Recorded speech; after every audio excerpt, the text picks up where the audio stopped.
Jadi antum setelah membaca Al-Fatihah, seharusnya antum mencari surat-surat yang dibacakan sesuai dengan kebutuhan antum.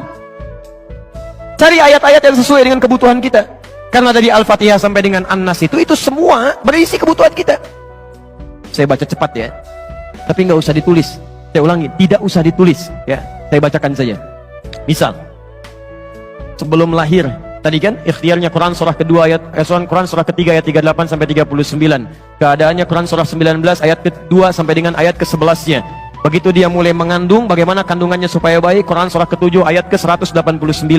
Begitu dilahirkan, bagaimana supaya ASInya mengalir lancar, anaknya tumbuh menjadi anak yang saleh, Quran surah kedua ayat 233. Begitu usia 2 tahun ke atas, dia mulai belajar bagaimana supaya dekat dengan Allah, baik dengan orang tuanya, baik dengan tetangganya, Quran surah ke-31 ayat 13 sampai dengan ayat 19-nya.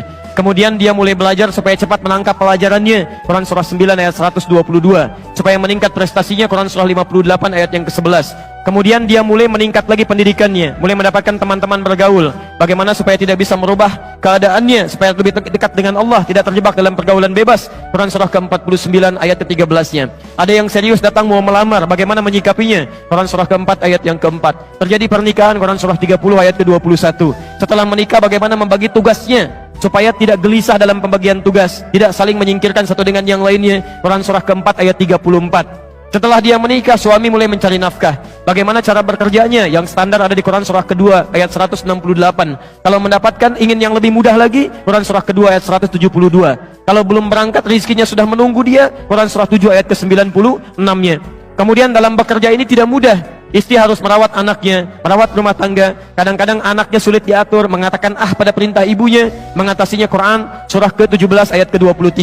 Itu dua-duanya sama-sama capek. Jangan dikira yang pergi ke kantor saja, ibu pun merawat anak juga kadang-kadang ada rasa lelah. Bagaimana mengatasinya? Kalau lelah-lelah sedikit, itu ada di Quran surah ke-26 ayat ke-80. Kalau sudah mulai menjadi penyakit, bahkan kata dokter nggak ada obatnya, bagi Allah nggak ada yang mustahil. Quran surah ke-21 ayat 83 sampai dengan 84. Kadang-kadang Anda yang bekerja, ada orang yang tidak suka dengan Anda. Ada yang usil, ingin menyingkirkan Anda, menyungkurkan Anda. Ada perlindungan dari Allah di Quran surah ke-17 ayat 79 sampai dengan 81. Kalau ada yang membuat diri Anda tersesak sampai mengatakan, ya Allah kenapa dia begini, ya Allah apa nggak ada solusinya? Selalu ada. Amalkan di Quran surah ke-21 ayat 87 sampai dengan ayat ke-88-nya. Sampai Anda beraktivitas lagi, mendapatkan kesenangan hidup, harta mulai melimpah, Masya Allah, rumah semakin luas. Syukuri itu semua dengan mengamalkan tuntunan di Quran surah ke-14 ayat yang ke-7-nya. Tapi ketika datang ujian, tingkat ujian bisa macam-macam. Ada yang ringan, yang menengah, kemudian yang kuat. Pelajari itu supaya siap menghadapinya. Di Quran surah kedua ayat 214. Solusinya di Quran surah ketiga ayat 142. Cara sabarnya di Quran surah kedua ayat 155 sampai 157. Sampai Anda terus berkembang, usia 40 tahun, orang tua masih ada, ingin berbakti pada orang tua, ada di Quran surah ke-46 ayat yang ke-15-nya. Sampai kemudian Anda semakin sepuh, mengatakan, ya Allah, apakah saya akan hidup untuk selamanya? Tidak. Satu saat kamu akan meninggal. Bagaimana cara meninggalnya, ya Allah? Kamu akan kedatangan maut di Quran surah ketiga ayat 185. Maut itu datang lewat malaikat yang diutus, Quran surah 32 ayat yang ke-11.